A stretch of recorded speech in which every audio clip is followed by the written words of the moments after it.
भारत के संसदीय इतिहास का काला दिन है। मोदी राज का जो तानाशाही चेहरा है, जो तानाशाही नीतियां हैं, वो खुलकर जनता के सामने आ गई हैं। तो क्या बीजेपी अपने दिन भूल गई है, जब इससे बहुत ज्यादा बड़ी घटनाएं बीजेपी के द्वारा घटित की गई थी? ये जो सरकार है, जो मोदी सरकार है, ये विपक्ष में विश्वास नहीं। मैंने कहा ना कि इनका तो जो रोल मॉडल जो है ना, लोकतंत्र का रोल मॉडल है, उसमें यही है कि ये विपक्ष तो होगा ही नहीं।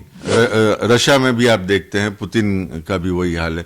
चुनाव वहां भी होता है, लेकिन जीतते हमेशा ही। नमस्कार, मैं हूं देवांशु, आप देख रहे हैं न्यूज फाउंडेशन। संसद का शीतकालीन सत्र चल रहा है। इस बीच कुल 141 सांसदों को निलंबित जो है वो कर दिया गया। इस वक्त हमारे साथ बात करने के लिए आरजेडी के राष्ट्रीय प्रवक्ता करुणा सागर जी होंगे।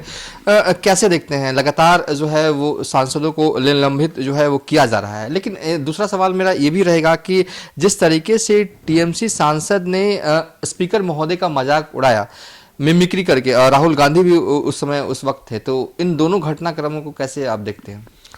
देखिए देवांशु, आज भारत के संसदीय इतिहास का काला दिन है और बीजेपी का और खासकर मोदी राज का जो तानाशाही चेहरा है, जो तानाशाही नीतियां हैं, वो खुलकर जनता के सामने आ गई हैं।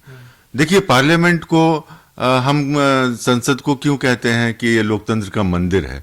इसलिए क्योंकि यहाँ पर एमपी जनता चुनकर भेजती है, इसलिए कि वो वहाँ पर उनके मुद्दों को उठाएंगे, वहाँ नीतियां निर्धारित होंगी, वहाँ कानून जनहित में बनेंगे। लेकिन यहाँ पर जो सरकार की नीति है कि ना हम बोलेंगे ना बोलने देंगे, तो जब आप सांसदों को इस तरह से निलंबित करेंगे तो जनतंत्र का कुछ मतलब नहीं रह जाता है। और लेकिन पीएम मोदी कहते हैं कि आप लोग जो है हार का गुस्सा जो है इस तरीके से संसद में उतार रहे हैं, तो क्या होगा? देखिए, सांसदों ने क्या किया था? वेल ऑफ द हाउस में गए थे, प्ले कार्ड दिखाया था, यही कह सकते हैं ना, स्लोगन्स किए थे।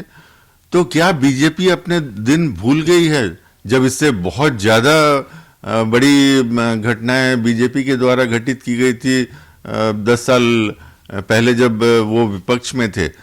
देखिए, लोकतंत्र में जब तक आप विपक्ष को मौका नहीं देंगे, ये जो सरकार है, जो मोदी सरकार है, ये विपक्ष में विश्वास नहीं करती है। ये विपक्ष मुक्त भारत चाहती है और विपक्ष मुक्त भारत का ये पहला स्टेप है, जो विपक्ष मुक्त सदन करके हुआ है। इन्होंने चुनाव से तो विपक्ष मुक्त भारत ये नहीं कर पाए, लेकिन स्पीकर के ऑफिस का इस्तेमाल करके विपक्ष मुक्त सदन कर दिया है। और उसकी एक वानगी देखिए, आज क्रिमिनल लॉ अमेंडमेंट बिल को डिस्कशन में लाया गया है। इसके पहले डिसीजन हो गया था कि ये इस सत्र में नहीं लाया जाएगा, इसमें कुछ और स्टडी करने की जरूरत है।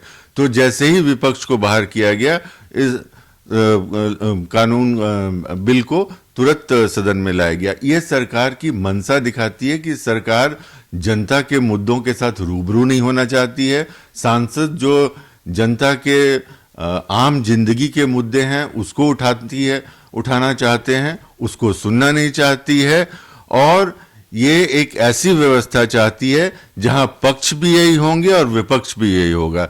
इनके जो रोल मॉडल हैं वो चाइना के ली जिनपिंग हैं, जो जैसे चाइनीज कम्युनिस्ट पार्टी के लाइफ टाइम के जनरल सेक्रेटरी हैं और वो जब तक जिंदा रहेंगे सत्ता में रहेंगे। तो रशिया में भी आप देखते हैं, पुतिन का भी वही हाल है। चुनाव वहां भी होता है, लेकिन जीतते हमेशा ही हैं। तो इनकी आपको लग रहा है कि ये भी भारत में भी होगा कि चुनाव होंगे और मोदी ही जीतेंगे हमेशा? आपको लगता है? पूरी की पूरी कोशिश इसी दिशा में जा रही है और इसीलिए मैं कह रहा हूं कि आज इनका जो तानाशाही जो चेहरा था, जिसको कि अभी तक एक तरह से छुपाने की कोशिश की जा रही थी, वो जनता के सामने हो गई है। और ये वानगी है वो आने वाले काल का, जो अगर ये सत्ता में आते हैं तो किस तरह की व्यवस्था इस देश में स्थापित होगी। एक मेरा आखिरी सवाल होगा, जिस तरीके के सांसदों को निलंबित किया गया, नरेंद्र मोदी कहते हैं विपक्ष जो है ना, विपक्ष में ही रहेगा इन हरकतों की वजह से।